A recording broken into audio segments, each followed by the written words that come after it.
All right, welcome back to part two of our RPA training, and this is the new RPA that was released in December 2020, and we're starting off today on page. Let's see, we are on page number 7 now. So let me just get the 7 here, and from our last one, last training, as we roll over to page 7, the first item on top is items excluded from the sale.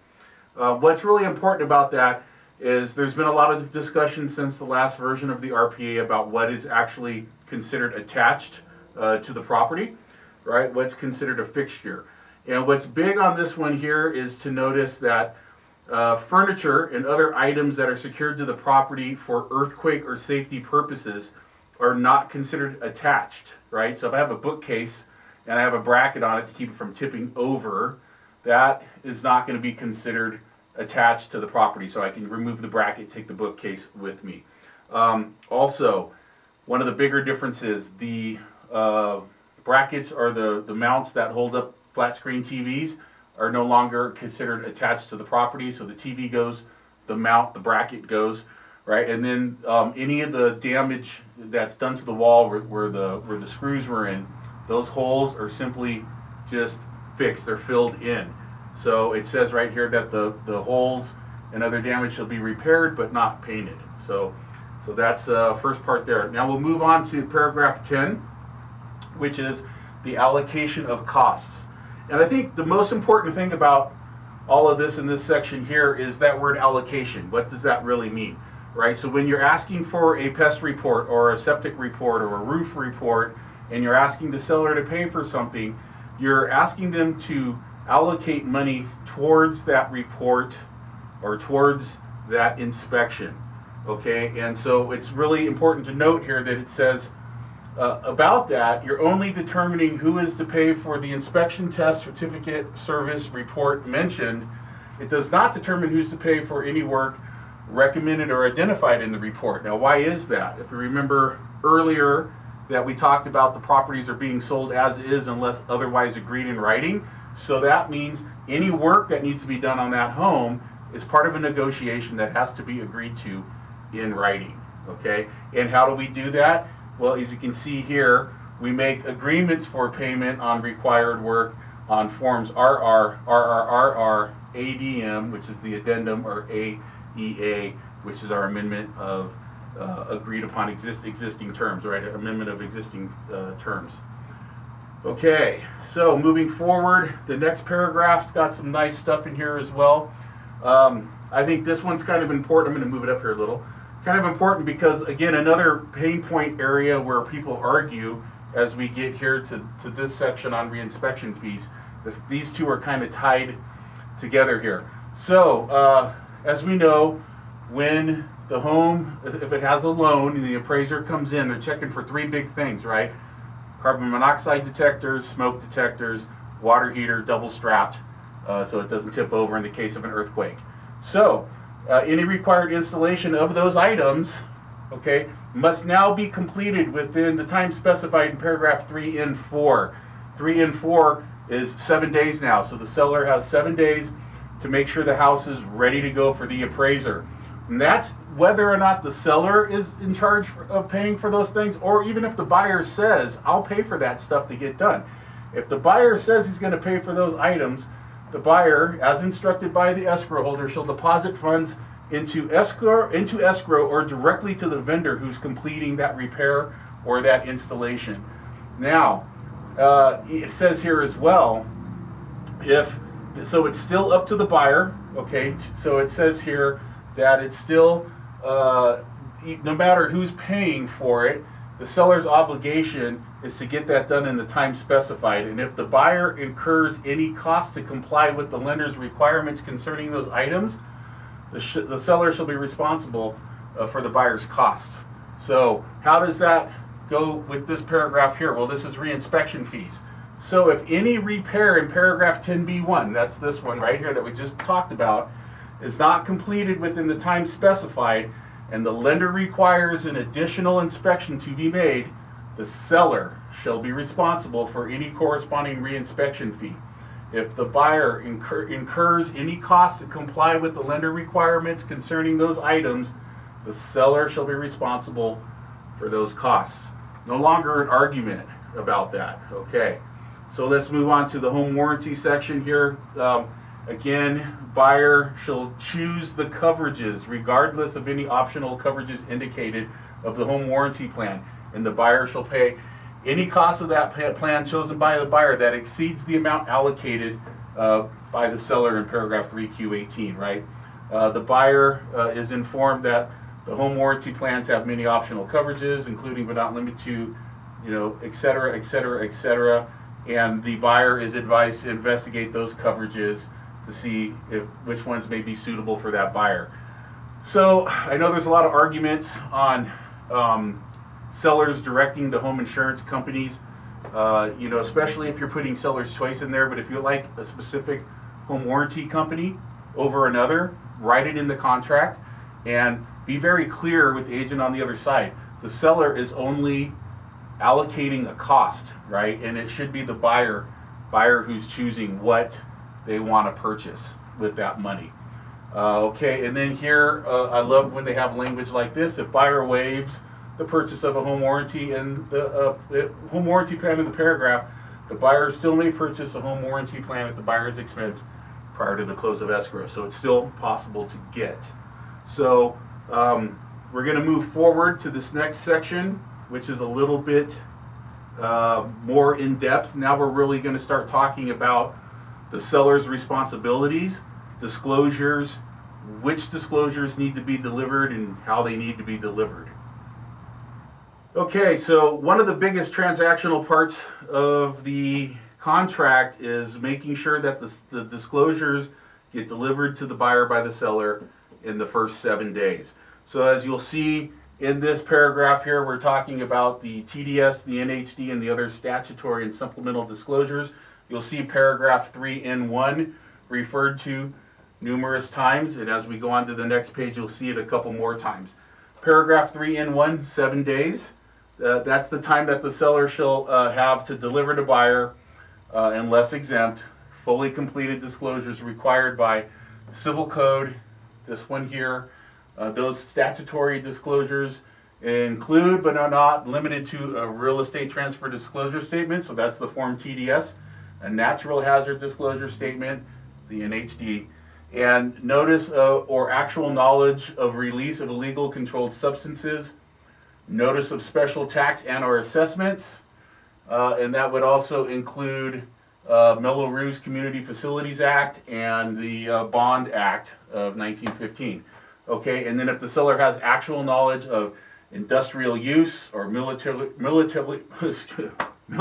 ordinance, and then if the property is in a high or very high fire hazard severity area, then we would be putting out the fire hardening defensible space disclosure. That becomes now a statutory disclosure in those high and very high fire areas. Okay, so those are like the key big ones. So if you notice over here, they talk about SPQ and ESD, so we'll talk about those here a little bit. So when you agree to use a CAR form for the RPA, you are also agreeing that the seller is going to provide a seller property questionnaire. That's part of your agreement here in the contract. So it's not a statutory disclosure, but it's one that we all agree to use. So the other form, the ESD, that stands for exempt seller disclosure. So that is, a small fraction of the contracts that you'll actually do. Most contracts are going to require TDS, but you might have some situations like a bank-owned property or any property that is owned by a government agency that is then sold through like a court. Those would be TDS exempt. Another example are certain types of trusts. So I'll just talk about those real quick because that is another area of a lot of miscommunication and confusion. So I'm just going to use hypotheticals. Let's say that my parents own a home in a trust, right? Now, if they go to sell that home, they've lived in the home, so they have knowledge of the house. They would have to use a TDS. Now, let's say that that same house in my parents' trust, and I am the successor trustee, meaning if my parents pass away, then I step into line as the next trustee of that trust. So my parents get in a car accident and they're not with us anymore. Now I become the owner of the trust, or the trustee of the trust, which owns the home. And then now I go to sell it. I've never lived in the home. I don't have any knowledge of the home. So now I qualify to use the ESD, the exempt seller disclosure, and I do not have to provide a TDS. So that's like one of the times that you will see that pop up in your business a little bit more. Okay, so this next part here, we want to talk about what constitutes a fully delivered TDS. Okay, so if you read paragraph 11A2, the transfer disclosure statement required by this paragraph is considered fully completed if the seller has done the following things. First, they have to check the appropriate box in section 1. That's the section that talks about are there any other reports that supersede this TDS about that property, when, like, again, 99% of the time it's going to be no, there are no other reports.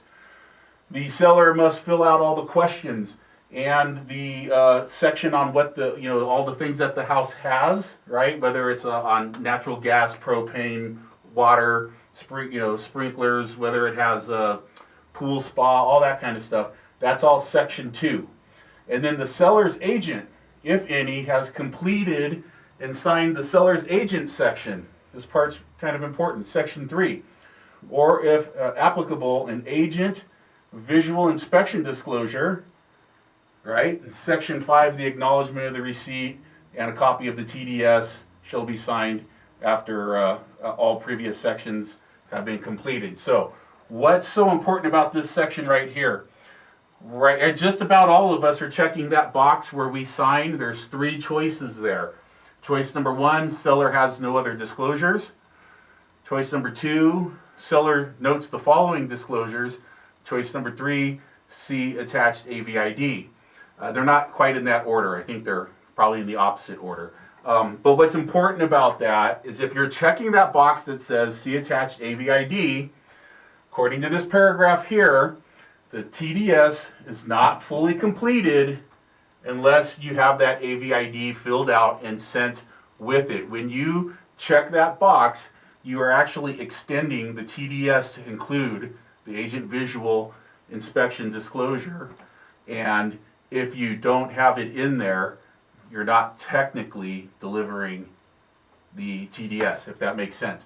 And just a quick note on that, if it's checked and it says AVID to follow, I would strongly argue that would not make it delivered. So I would not be doing that, guys. The point here is, if you're the listing agent, when you're getting your listing, and it's like the day that you're there for photographs, do your AVID, attach it to the TDS, deliver it on time. Moving on to the third paragraph here, again, like we talked about a little earlier, because you're doing a CAR form, your supplemental disclosures that we talk about here, seller shall, within the time specified in 3N1, which is the 7 days, provide supplemental disclosures as follows. Unless exempt from the obligation to provide a TDS, complete a seller property questionnaire, CAR form SPQ. Okay, so that's where the SPQ comes into play.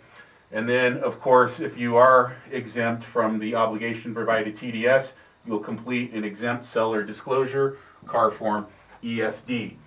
All right, so got that part taken care of. Let's see, we're going to move over to the next page, talking about the lead disclosure. And what's kind of important here is this date right here, right? And you'll see dates throughout the contract and throughout the forms. The big dates, January 1, 1978, that's lead. January 1, 1960, that's earthquake. And January 1, 2010 is home hardening. And why are those dates always January 1? And what does that signify? It typically means that there was a change to the building code the prior year that went into effect January 1 of the following year.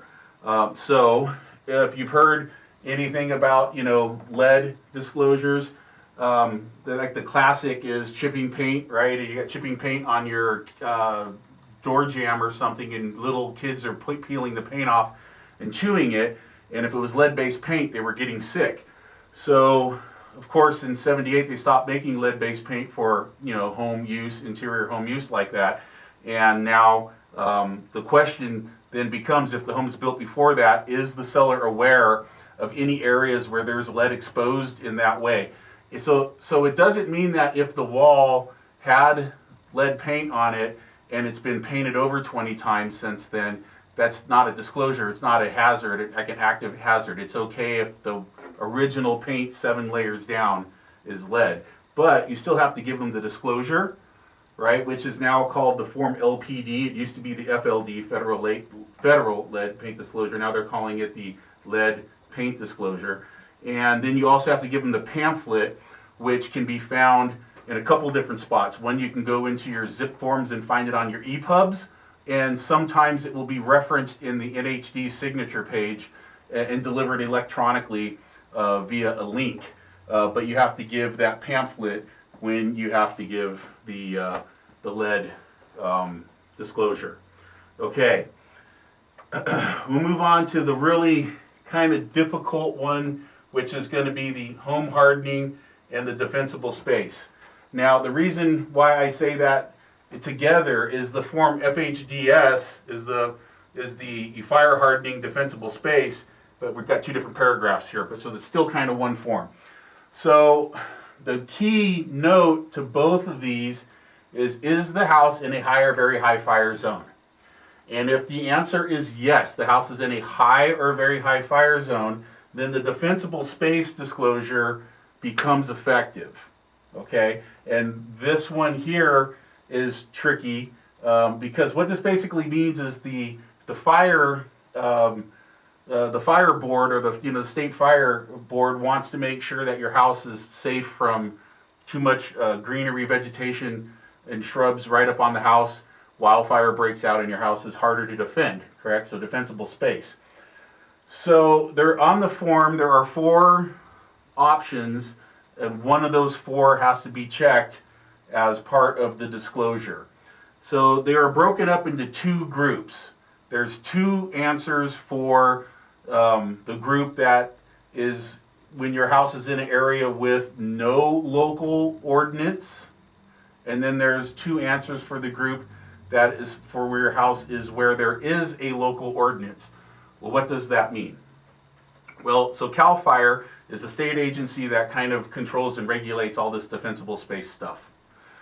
Most of the entire state is governed by CAL FIRE's rules. There are some municipalities and areas where there is a local ordinance that is more restrictive than CAL FIRE, where they want things done their way, in a way that is more restrictive than CAL FIRE. So I'm not aware at this time of us being in any of those areas down here in our Southern California area. I've heard most of those areas are up north, but again, please check to make sure your area does not have a local ordinance. So based on the fact that we don't have a local ordinance, 2 of those options we don't deal with. We're only dealing with the 2 options that are in the no local ordinance zone. Option number 1 is that the buyer assumes the responsibility to call the fire agency and have the property assessed and a certificate given for defensible space. That is going to be 99% of your transactions.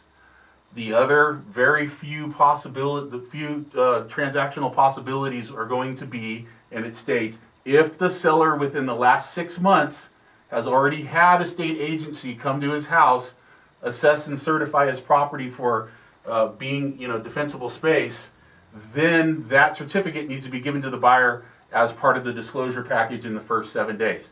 So I don't know a lot of people that have gone out of their way on their own yet to have the fire authority come to their home, assess their property, and give them a certificate that says they're in compliance with defensible space rules. So again, by default, 99% of our transactions are going to fall in the realm where the buyer within the first 12 months is assuming the responsibility of calling and having that done.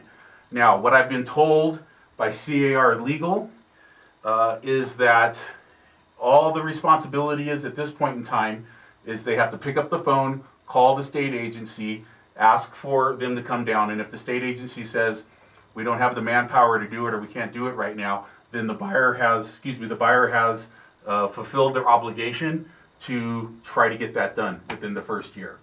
Okay, and then of course, I'm sure as time goes on, every time that house is resold, there's going to either be, another that buyer is going to either have to assume that within that 12 months, or the seller will have, if it's somebody who does get a hold of an agency, then you're going to start seeing more reports done in the last 6 months being delivered. Okay, so let's go back up here to the fire hardening. So what is fire hardening? So fire hardening has to do with the materials that are used to build a home. And, materials are constantly changing. We just had a new building code January 1, 2020, which was, all the things that they decided to add in 2019, the biggest one being solar. So again, we're always updating the building code.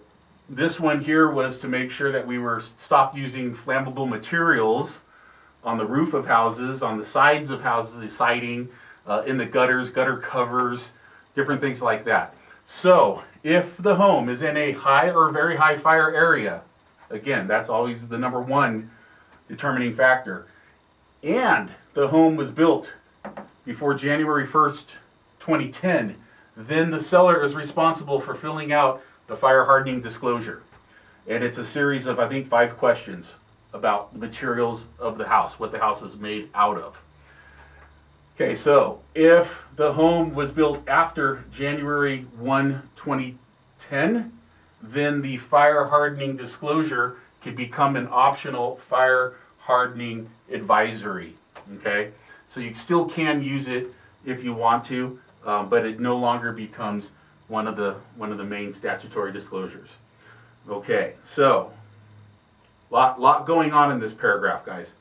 A lot going on. I'm going to skip this section here for just a moment because we're going to go down and continue to talk about some of the other things that the buyer can investigate, and some of the other responsibilities during that this period of time where we're getting all the information about the house.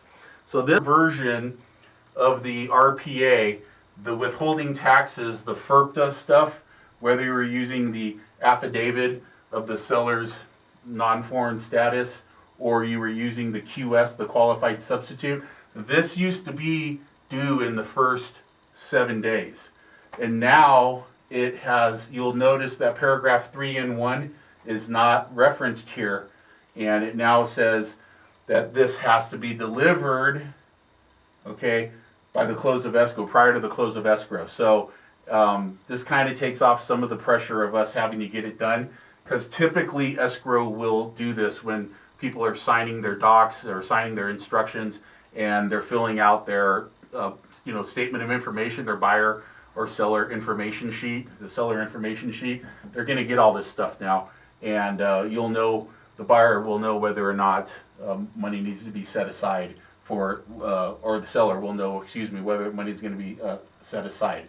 But we'll go to Megan's Law database. And for those of you who don't know, Megan's Law database is the database that lets people know where convicted sex offenders, once they've been released, or whether they've been incarcerated or not, but if they're convicted and they're moving into your neighborhood, they have to register with this site.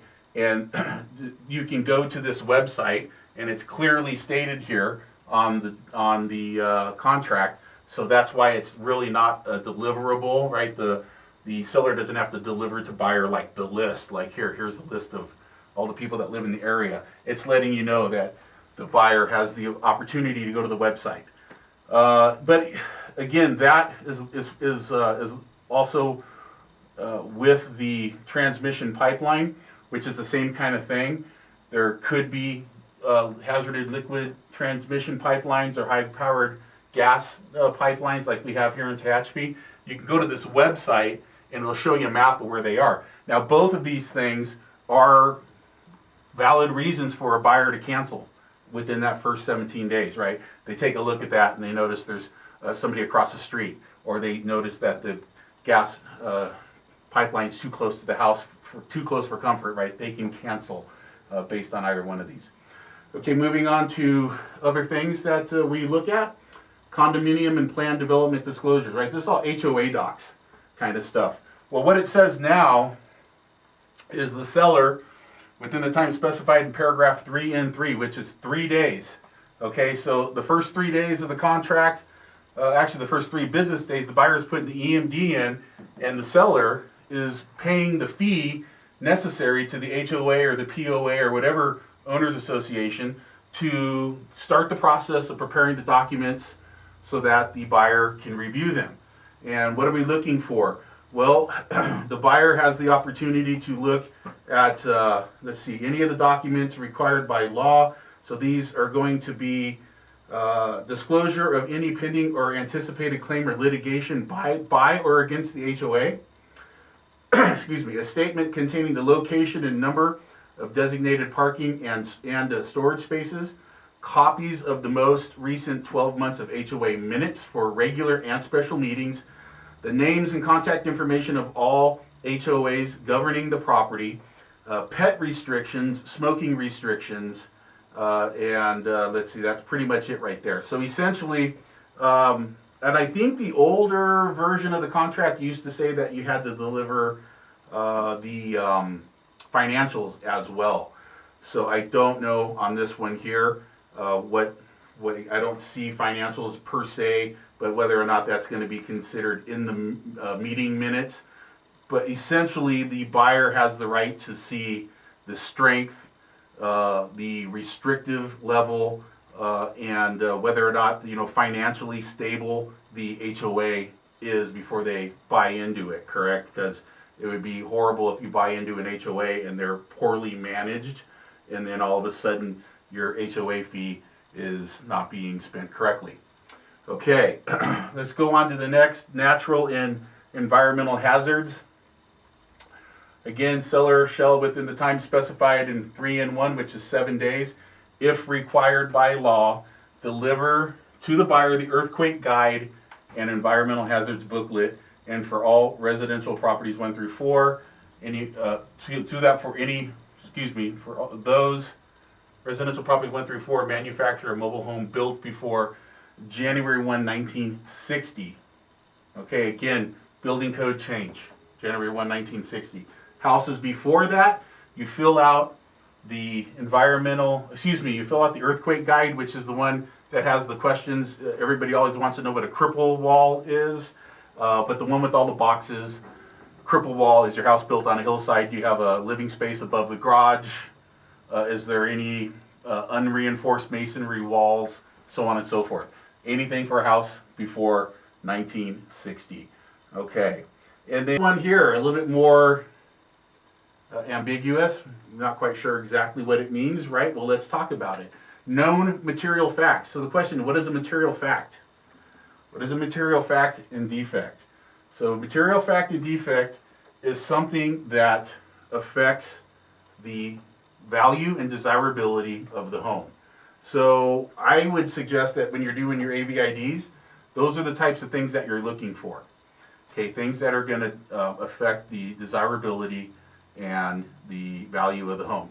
So when I see things that say like there's a nail hole in the wall, or there's a cracked switch plate on the light switch, those things really aren't affecting desirability or value. Now, if there's clear and obvious structural issue with the house, one of the big cases that happened back in the 70s, that was one of the real big catalysts for the AVIDs and the seller's responsibility, was the house was falling off the side of a hill. And it was clear that the seller knew about it because there was all kinds of retaining implements on the hillside trying to hold it up. And the agents should have been able to clearly see it. So those are the things that we're looking for, known material facts and defects. Okay, so that's the kind of stuff. So if there's anything that the seller is aware of, has to be disclosed, can't hide stuff. Any items affecting the property but not limited to known insurance claims within the past 5 years, and provide buyer with permission to contact the lender to get such information, et cetera, right there. Okay, but why are insurance claims so big? Well, because usually insurance claims are some kind of catastrophic damage, and it can spur another investigation, right? I want to see the results, what was done to the house. I had one once where the water heater exploded, and there was an insurance claim, which then prompted the buyer to have a mold inspection to make sure that there was no leftover moisture in the walls. It also prompted them to check with the building department to see when the water heater was put back in, did they do it with a permit? Was there a remediation company that came in and cleaned up all the water? So that's sometimes, by knowing this kind of stuff, you can ignite more investigation on the buyer's behalf. The more, remember guys, the more that the buyer knows about the house, the safer the seller is that there's not going to be litigation down the road. So now that we've talked about some of the things the seller has to do, let's talk about what the buyer can do during their investigation period. So the buyer shall have, within the time specified in paragraph 3L3, which defaults at 17 days, unless you change that, have the right at the buyer's expense, unless otherwise agreed, to conduct investigations, inspections, tests, surveys, and other studies, known as buyer investigations.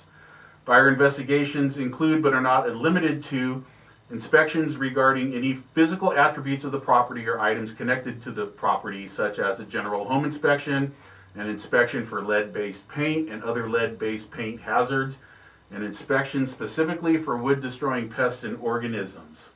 Okay, what's important to know here is that this section here, paragraph C, without the seller's prior written consent, the buyer shall neither make nor cause to be made invasive or instructive buyer investigations, except for minimally invasive testing required to prepare a pest control report, which shall not include any holes or drilling through stucco or similar material. So what kind of minimally invasive testing? Well, if you've ever seen the pest inspector walk around with what looks like a ski pole and they're poking at the fascia boards, sometimes there's dry rot and that stick goes right through and it creates what would be considered a minimally invasive hole or testing or small damage, but nothing major, right? Unless you have the seller's consent. So if there's the thought that maybe there's water behind the wall, you can't just come and cut the wall out without talking about that with the seller first. The seller shall make the property available for all buyer investigations. The seller is not obligated to move any existing personal property. Here's a really cool sentence right here. We're in D right now. The seller shall have the water, the gas, the electricity, and all operable pilot lights on for the buyer's investigations and through the date possession is delivered to the buyer. How many times have we argued over who's going to put the water back on? The seller vacated, right? The house is vacant. They've lived in a different state, and now you're in escrow and you want to go do your home inspection, and there's an argument over who's going to pay to turn things back on. That's the seller. Or, you get close to the close of escrow, and the seller agent calls and says, well, you better have your buyer put the accounts in their names because my client's already shut it all off. You're like, nope, can't do that. So what would happen in that case? So the buyer gets everything turned back on, and there's a bill for that, and before close of escrow, and then you send that bill to escrow, and guess whose proceeds it comes out of? Yeah, not ours, right? It goes to the seller. So really important right there on that part.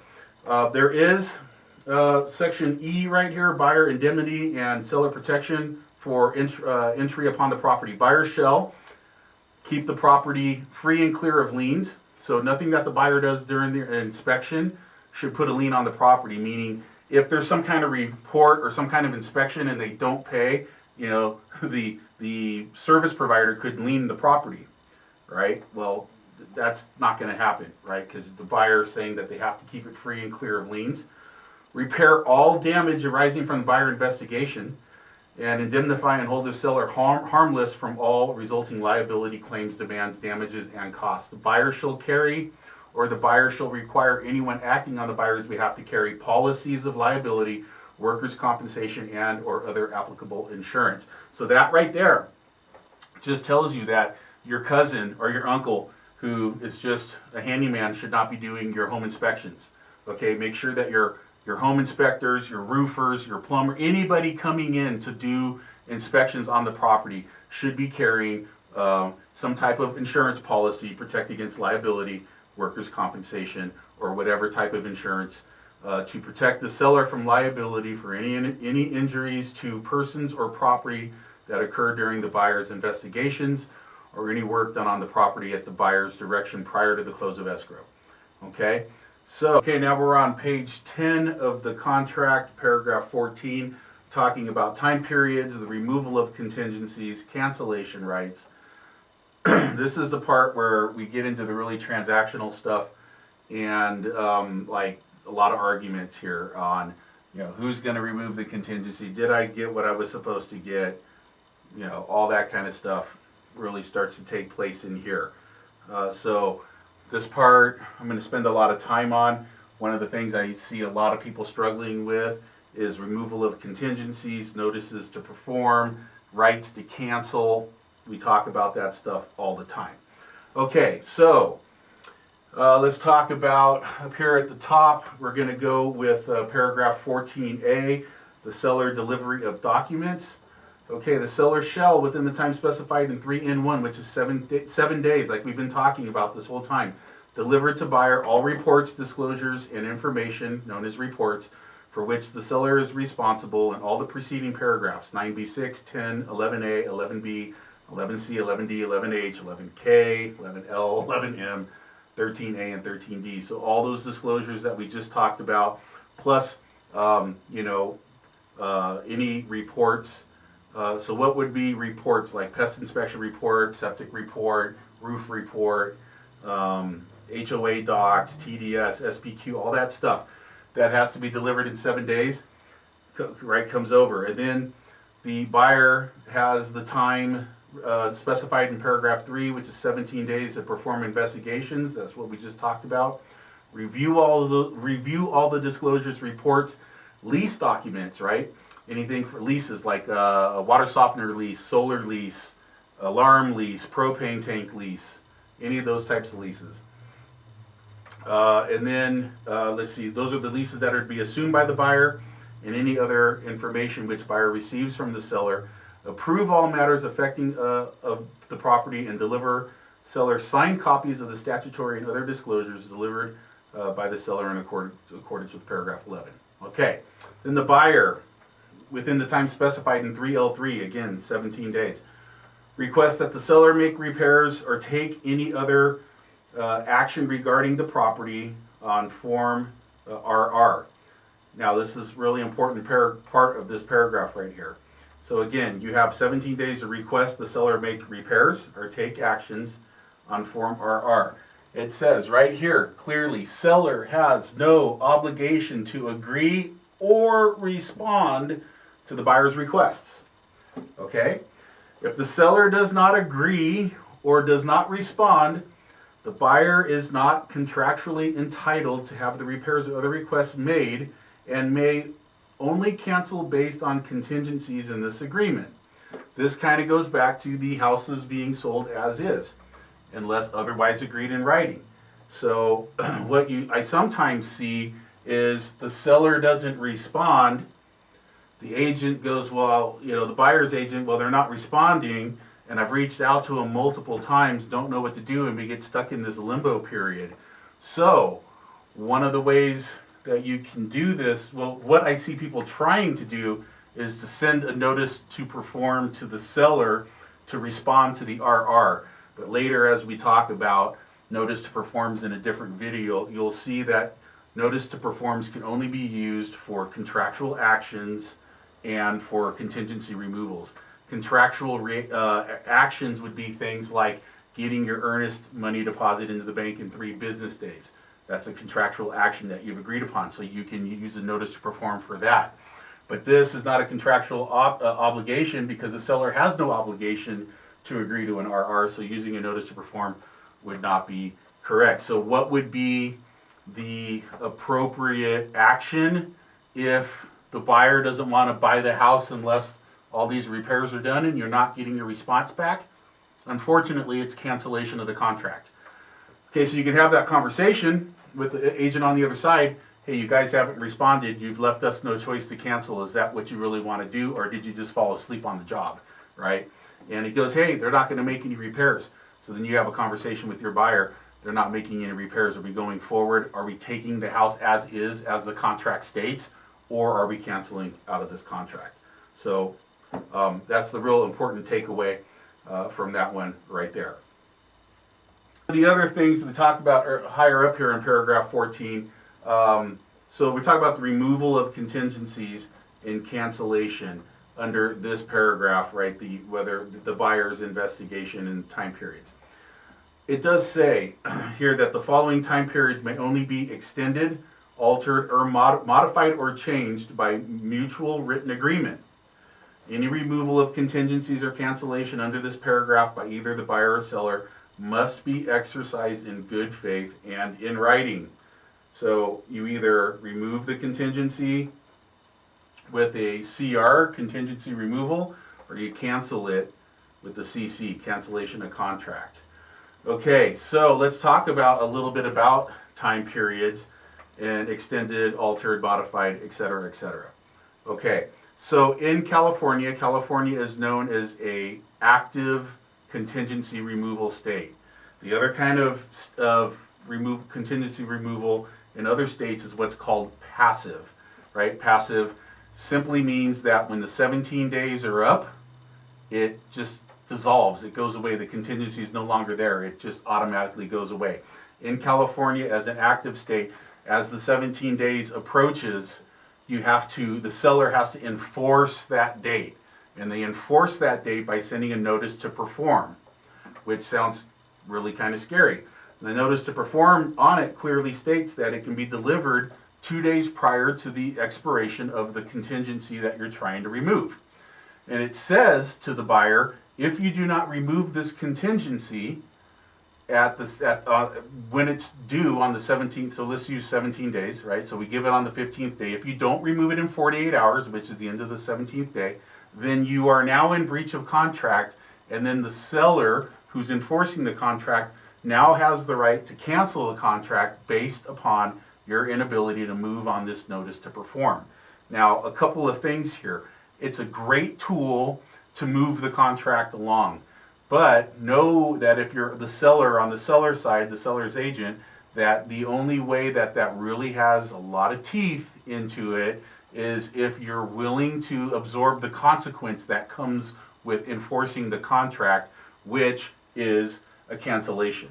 So if you have a seller who really does not want to cancel this contract, then sending notices to perform and demanding that contingencies are removed can become very frustrating, right? Because if the buyer knows there's not a backup offer and you really want to sell this house to that buyer, the buyer can just kind of string you along, which is really unfortunate, but that's kind of the way it is. Okay, the buyer shall, by the end of the time specified in paragraph 3L, deliver to seller the removal of the applicable contingency or cancellation of this agreement. However, if any report, disclosure, or information for which the seller is responsible, other than those in paragraph 11A or 11B, is not delivered within the time specified in paragraph 3N1, the 7 days, then the buyer has 5 days after the delivery of such item or the time specified in paragraph 3L, whichever is later. 3L is 17 days, guys. Which means if at the end of 7 days you didn't get what you were supposed to get, but they gave it to the 9th day, 5 days later is the 14th day, so you would still go to paragraph 3L, which is 17 days, right? But if they were supposed to deliver it to you on the 7th day and they don't give it to you until the 16th day, now you have till the 21st day instead of the 17th day. Okay. If that makes sense, I apologize. If the delivery of any report occurs after a contractual contingency pertaining to that report has already been waived or removed, The delivery of the report does not revive the contingency, but there may be a right to terminate for a subsequent or amended disclosure under paragraph 11G. Okay, so what they're basically saying there is, in most circumstances, once a contingency has been removed, there is no contingency to put back in place. As I once had a car attorney tell me when I was arguing this point with him, when I said, so we've removed the contingency and then this came out, does the contingency come back on? And he goes, what contingency? And I go, well, the one for the inspection, but it's already been removed. Yes, I understand, sir, but does it come back? What contingency? It's gone, it's gone. Once it's gone, okay? So that's kind of what they're talking about right there.